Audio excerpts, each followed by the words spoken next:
तो जिन भी महापुरुषों ने परमात्मा मिला, किन किन ने मिला? आदरणीय धर्मदास साहिब जी को, आदरणीय मलुकदास साहिब जी को, आदरणीय दादू दास साहिब जी को, आदरणीय नानक साहिब जी को, आदरणीय गरीबदास साहिब जी को, गांव छुरानी जिला ददर हरियाणा वाले को, आदरणीय घीसा दास साहिब जी को, गांव खेखड़ा जिला मेरठ उत्तर प्रदेश में। इन महापुरुषों ने परमात्मा पाया और उन्होंने उनकी साधना देख लो उन्होंने कैसी की। जैसे गरीबदास जी किसान थे, खेती करते थे और भक्ति भी करते थे, और परमात्मा स्वयं आए थे, जुलाहे का कार्य भी करते थे। वो कभी हठ योग उनके जीवन में आप दिखा दो इतिहास में या उनकी वाणी में कहीं भी किया या लिखा हो।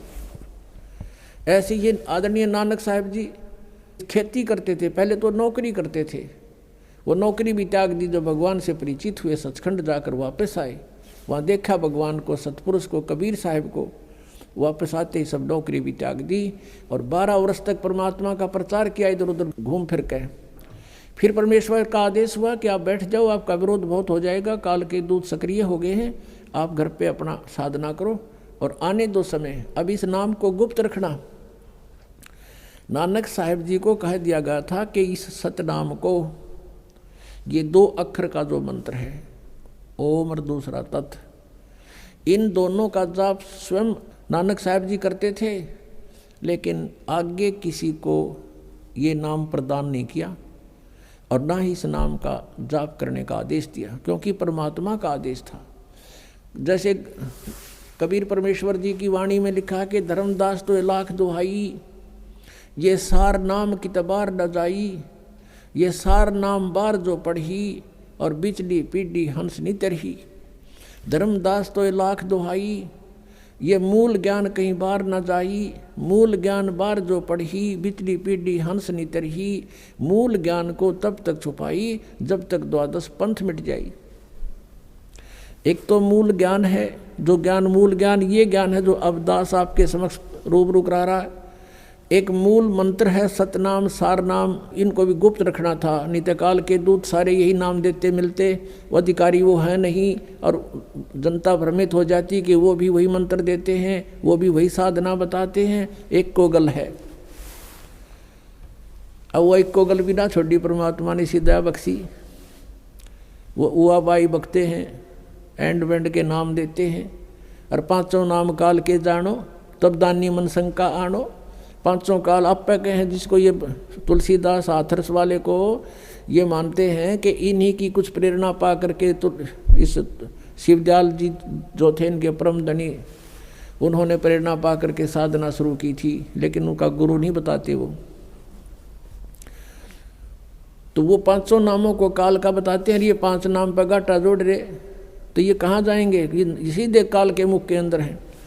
तो पुण्यात्माओं, दास के इस प्रयत्न को निंदा या किसी का वो नहीं समझना, एक परोपकार समझना। कई भक्त कहते हैं आपके गुरुजी जो है निंदा करते हैं दूसरों की, नहीं। जैसे एक बार किसी ने 500 के नोट नकली छाप लिए और वो ठग रहा था जनता को। सरकार को पता चला, ओरिजिनल और डुप्लीकेट दोनों साथ साथ दिखाए थे कि ये ओरिजिनल है, इसमें ये लक्षण है, ये डुप्लीकेट है। अगर ऐसा हो तो उसको ग्रहण ना करना, वो नकली है। तो कोई ये कहे कि निंदा कर रहे हैं क्यों किसी के नोट को बेकार बता रहे हैं, तो वो निंदा नहीं थी, महापरोपकार का कार्य था सरकार का। लाखों लोग बच गए ठगने से, तो दास का वही प्रयत्न समझ लेना, ये किसी की निंदा नहीं है, ये महापरोपकार का कार्य कर रहा है। अंत में देखना इसका कितना अच्छा रिजल्ट आएगा। रोया करेंगे वो प्राणी जो ऐसे नकली लोगों के अपना जीवन व्यर्थ कर रहे थे, रोया करेंगे उनको और धिक्कारा करेंगे उन नकलियों को, तुमने अपना जीवन खोया, हमारा भी खो दिया। अब प्रसंग चल रहा है कि शास्त्र विधि को त्याग कर जो मनमाना आचरण करते रहे, उनको कोई लाभ नहीं हुआ। अब किसी भी संत को देख लीजिए, फिर 12 वर्ष तो नानक साहब जी ने इधर उधर जा करके प्रचार किया प्रभु का, तत्व ज्ञान का। फिर 16 वर्ष तक अपने घर पर रहकर खेती की, जैसा भी वो कर सकते थे उसमें, और अपनी भक्ति भी की। कोई उनके पास आ जाता था, उनको तत्व ज्ञान समझाते थे, लेकिन सतनाम नहीं दिया किसी को। पुण्यात्माओं कई कारण होते हैं। कई भक्त ये भी सोच बैठेंगे कि भाई नानक साहिब जी ने फिर नाम नहीं दिया तो उनके साथ जो अनुयायी बने हैं, सिख समाज बना है, तो उनका तो जीवन व्यर्थ हो गया। उनका जीवन व्यर्थ नहीं हुआ। कारण क्या था? जैसे उन्होंने एक ऐसी विधि बता दी, पुण्यात्माओं हम कोई एक दिन के जन्मे नहीं हैं, हम कोई एक जन्म में ही इसी जन्म में हम ये दुख या कष्ट नहीं भोग रहे हैं, असंख्य जन्मों से हम कष्ट उठाते हुए आ रहे हैं, असंख्य जन्मों से। और जब तक ये ट्रीटमेंट पूरा नहीं मिलेगा, हमारा रोग नहीं कटे जन्म और मरण का। आज से 600 वर्ष पहले, 550 वर्ष पहले नानक देव जी को परमात्मा मिले थे। उन्होंने फिर उनसे कहा था कि अभी आप इस ज्ञान का प्रचार अवश्य करो, लेकिन ये सतनाम नहीं देना, ना बताना किसी को। तो अब शंका उत्पन्न होती है कि उनके अनुयायियों का फिर जीवन नष्ट हो गया। जैसे उनकी जन्म साखी में, समुद्र की साखी में प्रमाण है, बाला और मर्दाना ये दो भक्त बहुत अच्छे सेवक थे, श्रद्धालु समर्पित थे नानक जी पर। तो आदरणीय नानक साहिब जी के साथ ही रहते थे। उनके सतलोक गमन के उपरांत जो द्वितीय सेकंड जो अधिकारी हुए नानक साहिब जी के, वो अंगद देव थे। उन्होंने बाला और मर्दाना से पूछा कि आप उनके साथ रहते थे, गुरुजी कैसी क्रियाएं करते थे, कैसे रहते थे, वो सब कथाएं सुनाई। एक समय की कथा सुनाई कि जब हमने प्रार्थना की नानक साहिब जी से कि हमें श्रीलंका दिखाओ, तो उन्होंने कहा आंखें बंद करो। हमने आंखें बंद करी और कहा खोलो, तो खोली। हम समुद्र के किनारे खड़े थे। फिर आदरणीय नानक साहिब ने कहा कि मेरे पीछे पीछे आ जाओ, इस समुद्र के ऊपर, जल के ऊपर, और वाहे गुरु बोलते रहना। मर्दाना और बाला वाहे गुरु करते हुए चल पड़े। जब मर्दाना ने देखा कि गुरुजी तो ओम सोहम का जाप जप रहे हैं बोल बोल के, तो मर्दाना भी ओम सोहम कहने लग गया। वो जल में डूबने लगा। जब आदरणीय नानक साहब ने कहा कि मर्दाना तू मेरी नकल ना करे, मैंने जो कहा तू वही बोल, मर्दाना फिर वही वाहे गुरु करने लगा। फिर जल के ऊपर थल की तरह चल पड़ा। अब ये लीला नानक साहिब जी ने क्यों किया? उन्होंने परमात्मा चाहिए था और परमात्मा ही उनको गुरु रूप में मिले थे आकर के। कहते हैं जो गुरु वचन पर डट गए कट गए फंद 84 के, गुरु वचन निश्चय कर माने पूरे गुरु की सेवा ठाने। तो वो संत थे, उन्होंने अपना कल्याण करवाना था, जगत से कुछ नहीं लेना था। अब यहाँ थोड़ा सा प्रमाण आपको दिखाते हैं। पुण्यात्माओं, ये अध्यात्म ज्ञान है। जब तक आप इससे ओतप्रोत नहीं हो जाओगे, आपका मन टेकन ना दे तुमने, आपके मन के सारे शिकंजे काट देने, सबकी ये ख़त्म कर देने इसकी सारी बकवाद, ताकि वो सेट हो जाए और आपने तंग ना करे, भक्ति कर लेने दे। इसलिए सब प्रमाण उन महापुरुषों के दिखाए जा रहे हैं ताकि ये मन बकवाद छोड़ दे और आपका सहयोगी हो जाएगा। और जब ये आपका सहयोगी हो जाएगा, यो काल का एजेंट है, इसकी स्पीड बहुत ज़बरदस्त है, फिर यो इधर भी डूंडा उठा देगा। आपको दिखाते हैं जन्म साखी भाई बाले वाली, देखिएगा, सब तो बड़ी भाई बाले वाली जन्म साखी। Doctor Jawahar Singh, Kirpal Singh and company, ये इसके प्रकाशक हैं। ओम सतगुरु प्रसादी, ये है ई जन्म साखी, अज तक छप चुकियां नालों वड्डी है, सब तो वड्डी ते पुरातन है, भाई बाले वाली जन्म साखी। श्री गुरु नानक देव जी दी पंजे साहिबां दी साखी ते 10 पातशाहां दे जीवन समेत मुकम्मल साखियां हन। प्रकाशक Shri doctor Jawahar Singh, Kirpal Singh and company. ये कहाँ से छपी है? पुस्तकां वाले, गली नंबर 8, बाग रामानंद, अमृतसर। तो अब इसके 547 पृष्ठ पे समुद्र दी साखी, पृष्ठ 547, यहाँ से पढ़ेंगे। बाला संधु वाच, ये बाला संधु वाच, संधु इसका गोत्र था बालाजी का। बाला संधु वाच, अब वो बाला संधु बोला, ताते हे गुरु अंगद जी, जद गुरु नानक जी जीतिए कोलों, जीतिए पासों विदा होए, अजीते अजीते ते विदा होकर आगे चले, ता मर्दान ने कहा, सच्चे पातशाह जी असा समुंदर ता देखिया, पर लंका ना देखी, जिथे रामचंद्र जी चढ़ाई कीती है। ता गुरु नानक जी कहा, चलो भाई बाला ते मर्दाना, तुहानू रंज नहीं करना, अखी मीटो, जा अखी मीट के खोलियां, ता समंदर दे कंडे जाई खड़े होए, ते आखण लगे बाला ते मर्दाना, मेरे पीछे पीछे चले आओ।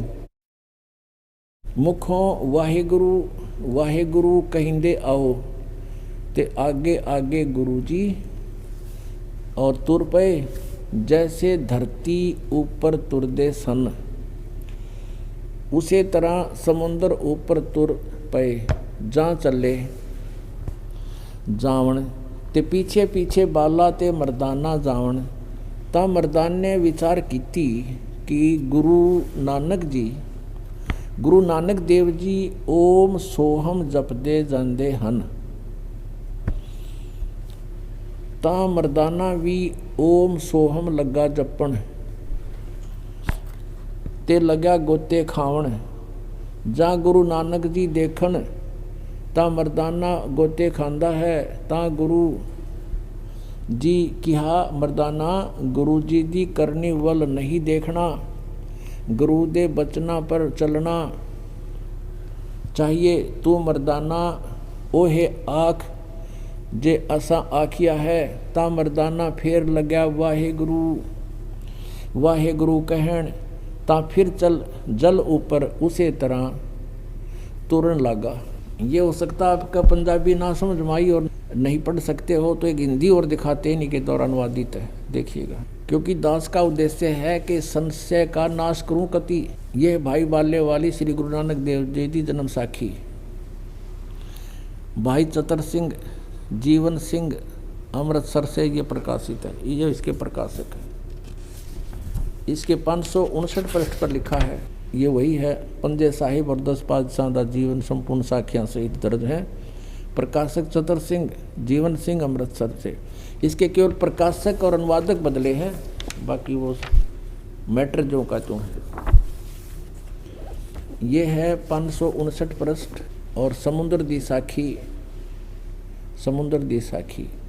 एक दिन मर्दाने ने कहा, हे महाराज, मेरा मन चाहता है कि समुद्र में जो लंका है वहाँ का भ्रमण किया जाए। गुरुजी ने कहा, अच्छा आप लोग अपने नेत्र बंद करो। जब मैं और मर्दाना ने नेत्र बंद करके क्षण पीछे खोले, तब हम लोग गुरुजी के साथ महान समुद्र तट पर खड़े थे। अब गुरुजी ने कहा कि तुम लोग समुद्र के जल पर वाहेगुरु जप करते पैदल ही चले आओ। हे गुरु अंगद देव जी, हम लोग गुरुजी के पीछे पीछे उसी प्रकार जा रहे थे जैसे सूखी पृथ्वी पर चला जाता है। आगे आगे गुरुजी ओम सोहम का जप करते चले जा रहे थे। तब मर्दान ने सोचा कि हम भी ओम सोहम का जप क्यों ना करें। तब मर्दाना भी ओम सोहम की रट लगाने लगा। बस वह लगा गोते खाने। गुरुजी ने पीछे देखा तो हंस कर कहने लगे, मर्दाना से इसका धर्म है कि वह गुरु के बताए मार्ग पर चले, इसलिए तू वाहेगुरु ही जप, तेरा उसी में कल्याण है। जब मर्दान ने वाहेगुरु नाम की रट लगाई, फिर वह पूर्व प्रकार पानी पर चलने लगा। पुण्यात्माओं, ये आध्यात्मिक मार्ग है और अभी तक छुपा के रखना था, परमात्मा का आदेश था।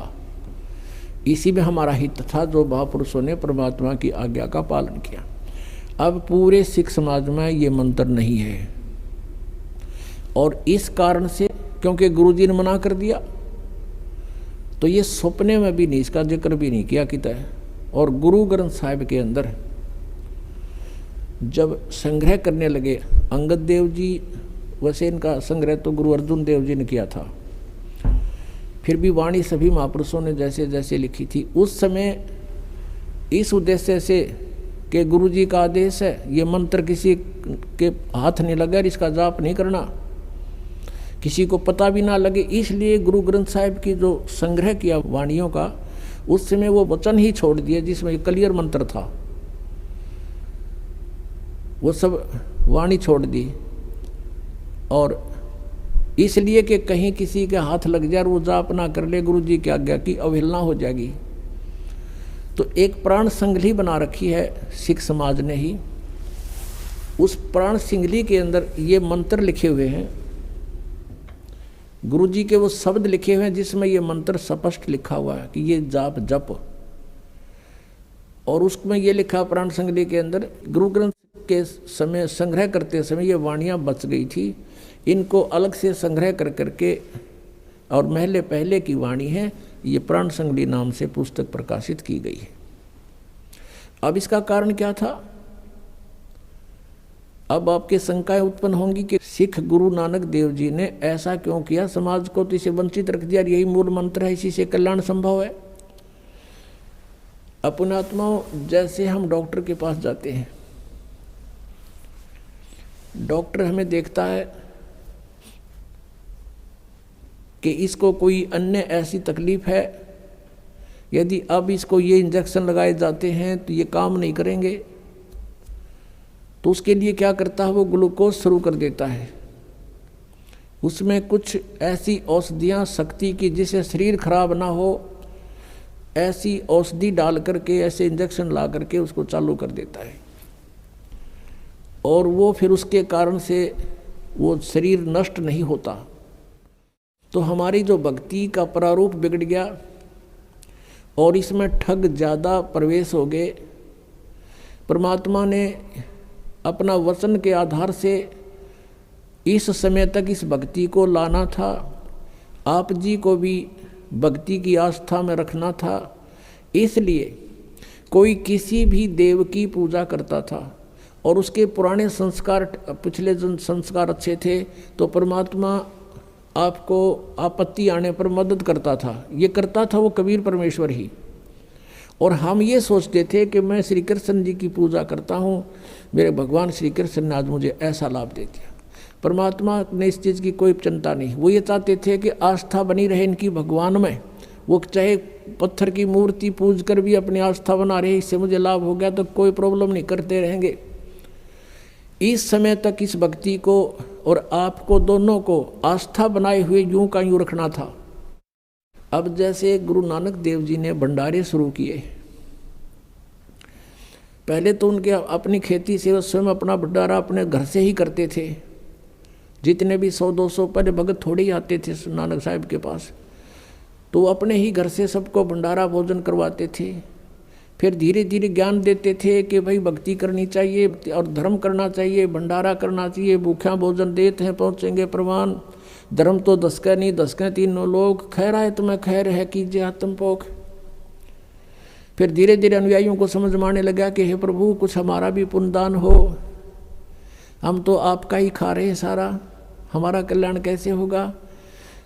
तब उन्होंने परमात्मा, अब नानक साहब जी चाहते थे कि यदि आज मैं कह दूंगा तुम घर का आटा लाइयो घी लाइयो, एक नहीं आओगा। और नानक साहब जी अपने घर से उनका भंडारा शुरू कर दिया। फिर ज्ञान दिया, भगवान का विधान बताया तो उनके समझ में आ गई, तो उन्होंने स्वयं दान करना शुरू किया, भंडारे शुरू किया, अपने ही पैसे ला ला कर दान, कोई आटा लाता, कोई घी लाता, कोई गुड़ शक्कर ले आता। परमात्मा नानक साहब जी चाहते थे कि इनमें कुछ आस्था बने, फिर ये भंडारे शुरू करवा दिए उन्होंने। ये 5 यज्ञ होती है, इसमें एक यज्ञ है धर्म की, दूसरी यज्ञ है ध्यान, तीसरी यज्ञ हवन की और चौथी यज्ञ प्रणाम, 5वीं यज्ञ ज्ञान की। तो ये 500 यज्ञ शुरू करवा दी नानक देव जी ने। अब इन यज्ञों से बहुत लाभ मिलता है, लेकिन मोक्ष नहीं हो सकता। अब इनसे क्या हुआ, फिर आगे चल के गुरु ग्रंथ साहिब का पाठ तो बहुत बाद में शुरू हुआ है। पहले ऐसे सत्संग करते थे, गुरु निर्धारित कर लिए, बाद में नानक साहिब जी के जाने के बाद उत्तराधिकारी बना दिए। तो उनके आदेश अनुसार वो वहाँ सब भगत कुछ लेके जाता था, कुछ लेके जाता था। फिर सामूहिक भंडारे शुरू कर दिए। तो इस तरह ये उनको उनका पुण्य होने लगा। परमात्मा की वाणी के सुनने से भी लाभ होता है, यज्ञ होती है, हमें बहुत पुण्य मिलता है। तो इस प्रकार नानक साहिब जी ने वो मंत्र तो दिया नहीं, यानी वो इंजेक्शन तो लाए नहीं, लेकिन ग्लूकोज जारी करवा दिया। उस ग्लूकोज के यानी यज्ञों से आपको कुछ तो पिछले संस्कार परमात्मा की वाणी से आपको क्या हुआ, मनुष्य जीवन मिलते हुए आगे। और 600 वर्ष पहले परमात्मा आपको बैटरी चार्ज कर गए थे। 600 वर्ष पहले जब आए थे परमात्मा ने ये 5 नाम दिए थे, 5 ओनली, ये सतनाम नहीं दिया उस समय, केवल कुछ एक अधिकारियों को, जैसे आदरणीय नानक साहिब जी, आदरणीय गरीबदास साहिब जी, आदरणीय दादू साहिब जी, आदरणीय गीसादास साहिब जी, आदरणीय मुलुखदास साहिब जी और आदरणीय धर्मदास साहिब जी, इनको तो ये मंत्र पूरे दिए थे इन्होंने सतनाम तक। और तीसरा मंत्र भी इनको दिया था, लेकिन इनको आदेश दे दिया था कि आप किसी को ये अभी रहस्य खोलना नहीं। इन्होंने जो परमात्मा की भक्ति की, तो साधनाएं की, इनको मना कर दिया था कि ये किसी को आगे दान नाम नहीं देना है। तो उससे क्या हुआ कि उस समय इन 5 नाम के जापते हैं, उस समय परमात्मा के 64 राक्षस हो गए थे। उसमें ये 5 नाम कौन से दिए थे, निरंकार ओंकार नहीं है, जो आप जी को अब कंप्लीट मंत्र दिया जाता है 7 मंत्र का, 7 नाम का। इसमें बीच के जो 5 नाम है ये केवल दान करते थे पहले परमात्मा। और इन 5 नामों से हमें बहुत लाभ मिलता है। इनसे मनुष्य जीवन भी प्राप्त हो जाता है, लेकिन मोक्ष नहीं हो सकता। संसारिक सुख भी प्राप्त हो जाते हैं, लेकिन अब जब कंप्लीट आपका कोर्स हो जाएगा, फिर ये मंत्र आपको सहयोग देंगे उस मोक्ष मार्ग में। ये कंप्लीट आपको धीरे धीरे बताएंगे। अब जो उद्देश्य चल रहा है वो बताना चाहते हैं कि गुरु नानक देव जी ने सिख समाज को इस यथार्थ मंत्र से वंचित किस लिए रखा, कि उनको पता था अब ये ना तो मुक्ति प्राप्त कर सकते, क्योंकि 12 वर्ष तक नानक साहब ने संघर्ष किया, सब ने विरोध शुरू कर दिया, पंडित नारे चंगर गए, मुसलमान अलग से विरोधी हो गए। तो परमात्मा ने कहा अब ये ना छेड़ो इनको, आप अपनी भक्ति करो, और जो भी तूने देखा है आपने वो एफिडेविट लिख दे। उन्होंने अपनी वाणी लिख दी, सारी वाणी लिखकर वो छोड़ गए। आज उनकी वाणी हमारे लिए एफिडेविट का काम करती है कि कबीर इज गोड हक्का कबीर करीम तू बे ए परवरदिगार। 721 पृष्ठ पे लिखा है गुरु ग्रंथ साहिब के, और 24 पृष्ठ पे लिखा है फाई सूरत मनुख की वेश ए ठगवाड़ा ठगी देश खरा सियाणा बोता भार ये धानक रूप रहा करतार। तो उस समय अब 5 नाम दिया करते थे, ये जो आपको दिए जाते हैं ये है वो मंत्र। अब वेदों में दिखाऊंगा आपको।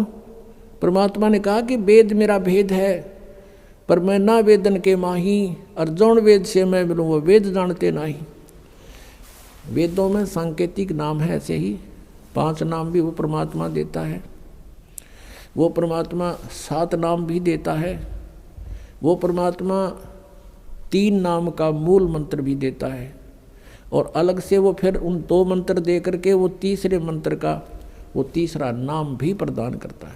यानी ये वेदों में भी लिखा है, लेकिन वेद परमात्मा की ही महिमा के हैं, लेकिन वो मंत्र कौन से हैं, वो 5वें वेद में थे, वो काल ने नष्ट कर दिए। उसको देने के लिए प्रभु स्वयं आते हैं। अब तो उस समय से सिख समाज के अंदर एक गुरु नियुक्त किया जाता था, और उसके बाद उसके आज्ञा अनुसार भंडारे करते थे बस, और कुछ नहीं। वाणी का पाठ करते थे, वाणी बोलते थे उसमें सत्संग के अंदर, और महापुरुष का अनुवाद करके सुनाते थे। और भंडारे होते थे भक्तों को। तो इस प्रकार फिर आगे चल के 5 नाम भी बंद हो गए थे। 5 नाम तो केवल कबीर परमेश्वर जी के जब 64 लाख शेष हुए थे, उन 64 लाख शेषों को दिया था 5 नाम। और उससे फिर आप जी अभी तक मनुष्य जीवन प्राप्त करते हुए आ रहे हो। कुछ पिछले संस्कार जन्म जन्मांतरों के पुण्यात्मा हैं, उनका भी मनुष्य जीवन और साथ में भक्ति की आस्था आज तक आपकी बनी हुई है। तो जिस कारण से मालिक को पता था कि कलयुग के मध्य में, अब कलयुग का मध्य समझो ये, यानी अब से प्राइम टाइम है ये भक्ति का, और इसी में काल ने निरे एजेंट छोड़ रखे हैं। जहाँ डला उठा के देखे उड़े संत पावे, और सैकड़ों हजारों की संख्या में उसके शेष पावे, और कह का किसी को पता नहीं, सब मूर्ख बना रहे भोली आत्माओं को। तो इस समय तक आप जी को लाना था, भक्ति में आस्था बनाए रखनी थी। और सिख समाज को ये मंत्र इसलिए नहीं दिया कि जैसे ये राधा स्वामी पंथ सबसे पहले कबीर जी की वाणी को आधार मानता है, जो अपने प्रमाण वो दे रहे हैं अपने समर्थन में, और दूसरे नंबर पर गुरु ग्रंथ साहिब को मानता है। और यदि ये मंत्र उनमें होता तो ये मंत्र ये देना शुरू कर देते। अधिकारी ये है नहीं, क्योंकि तो काल के दूत है, इनका गुरु सटार्ट से ही गुरु नहीं है। इनके जो गुरु जी थे शिवदयाल जी, जिनसे ये कहते हैं राधा स्वामी पंथ चला, उसका कोई गुरु नहीं। और यहाँ भगवान ने आकर के खुद भी गुरु बनाए, मर्यादा बनाए रखने के लिए। गुरु नानक देव जी के भी गुरु थे, परमात्मा स्वयं आकर प्रकट हुए उनको, और उन्होंने उस नाम दिया, उनको शेष बनाया। और फिर गुरु नानक जी ने भी कहा कि मुझे सतगुरु मिलिया, दीक्षा दी नहीं, मुझे सतगुरु मिले, मुझे दीक्षा दी नहीं। और सिख समाज कहता गुरु नानक जी का कोई गुरु नहीं था। तो ये इनकम्प्लीट नॉलेज है, अधूरा ज्ञान है जिनको ऐसी वाणी बोलते हैं वो।